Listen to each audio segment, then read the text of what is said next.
What is going on, people? This is the Von Casket, home to the lamest taste. You check me out on Instagram, Twitch, YouTube, and TikTok, all at one word, the Von Casket, where you can subscribe, like, and comment, hit the bell for much, much more. Haven't made videos in a while. Sorry about that. We're getting right into the review, the Casket review for Captain America: Brave New World. Boom. Okay, this movie premiered February 14th, 2025. It is currently the first week of March. I saw this, I don't know, last week of February. This was rated PG-13 with a runtime of 1 hour and 58 minutes. As a drink from my Captain America cup. This was a solid movie. I have one major gripe with this movie, and that's really about it. I think what they did was good. So basically, we'll get out of the way the technical aspects of this movie. Modern, above average, good. Good editing, good soundtrack, good acting, good transitions, film etiquette, shot selection, the whole 9 yards. No issue with the CGI, none of that. Typical, across the board, solid MCU movie, right? Getting into the story and the movie being a movie, I personally really liked how they took a lot of storylines in the MCU and brought them in. And I feel like a lot of the stuff that we've been getting from the MCU, whether it be shows, movies, have all revolved around the multiverse, magic, and like supernatural stuff, right? This took a lot of stuff that we've been sitting on, things that we haven't touched in years. So obviously we go back to the stuff that happened in Falcon Winter Soldier. We get some of that info, some of those storylines. Then him having a new partner, having a new suit, the old suit being refurbished, him now having a Falcon sidekick. Really cool. So basically, this movie is a direct sequel to that show, but also now ties in not only stuff from Eternals with there being a giant floating Eternal in the water, and most of the storyline revolving around that and them harvesting materials from it, and there being an international issue going on. With references to Wakanda and this and that. You also get, finally, we haven't had it in so long, but you get references to the original Hulk movie. So we had a couple in She-Hulk, but not like, She-Hulk was really its own thing. Not only the main villain being the leader, which was really well done. His design was okay, but he was well done.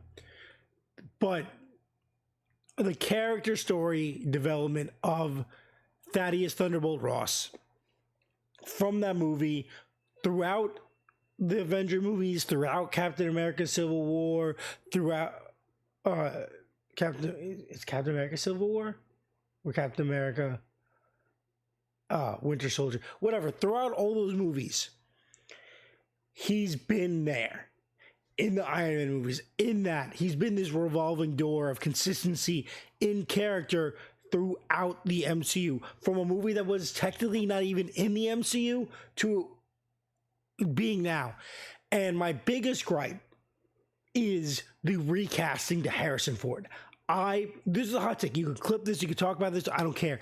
I think the casting of Harrison Ford did nothing for this movie. I think it was obnoxious. I think it was unnecessary, and I don't think it did anything for this film.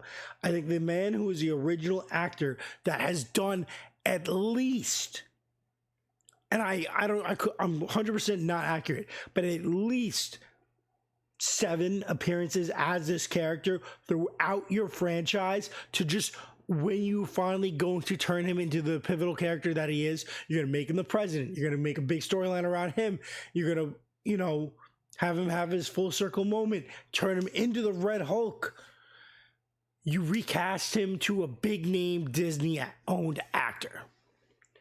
Indiana Jones, Han Solo. He's a big, both those franchises being owned by Disney. He is now a Disney guy. Now you're going to put him in the MCU. You think that the movie that's going to revolve around his character, you think, okay, we'll put this big name as this guy. Well, just so you know, you already had a guy established at him for years. That pisses me off.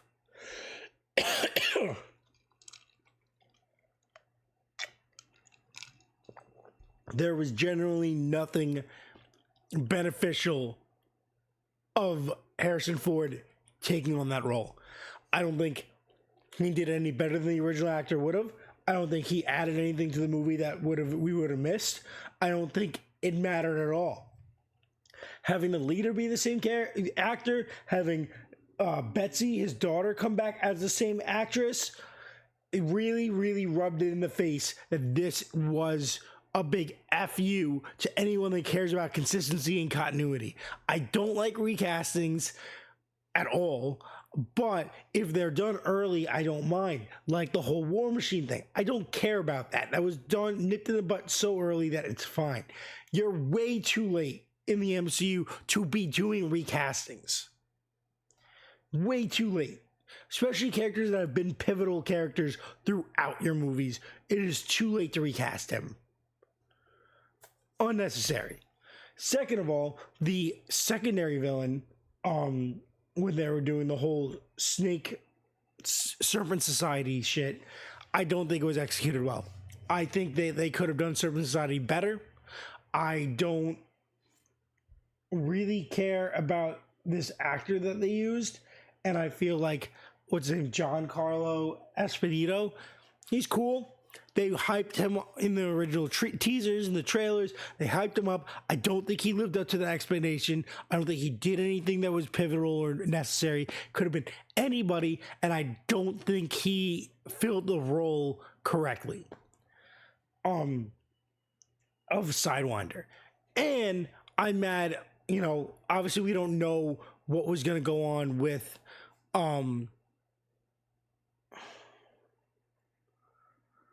Seth Rollins from WWE being in the movie. But from the on-shot scenes we saw with his costume design, he was way better of a Serpent Society leader, and it should have been him. Based off his costume and the way he was portrayed in those photos, I think it should have been him the entire time. That annoyed me. I feel like you went for someone that looks more mainstream and doesn't really fit the bill of Serpent Society just to attract people and not push people away. I want accuracy. I want design accuracy. I want character accuracy. I don't care. These movies have done well because you portrayed the original source material in a good way. You're currently not. You're trying to obscure it. Okay, those are my gripes. Besides that, I like the story. I like the way they connect the storylines, and I like how this movie felt at the end. I thought it was a really good story, really good writing, and really good acting across the board. Those are just two things that I feel like were unnecessary and could have been easily fixed the way they should have been. Were originally planned, or you already had an actor for this guy, and you already filmed with this guy, and clearly paid attention to his character when you gave him that costume. So you already were doing the right thing, and you made decisions that I think didn't do anything for you. And I feel like not doing what you did would have made more sense and would have looked better. That being said, I would love to talk about this in the comments with you guys. I could talk for hours. Maybe I do a live stream. Who knows? We'll talk about it. Remember, I'm going to give this, where's my rating? A 4.4 out of 5. Because I think it's the best MCU movie I've seen since No Way Home. So I'm going to put it up there, and I'm going to go with that. With that being said, guys, this is the Von Casket. Home to Lame is Tasty. Check me out on Instagram, Twitch, YouTube, and TikTok, where you can subscribe, like, and comment. Hit the bell for much more. Do me a massive favor and stay lame.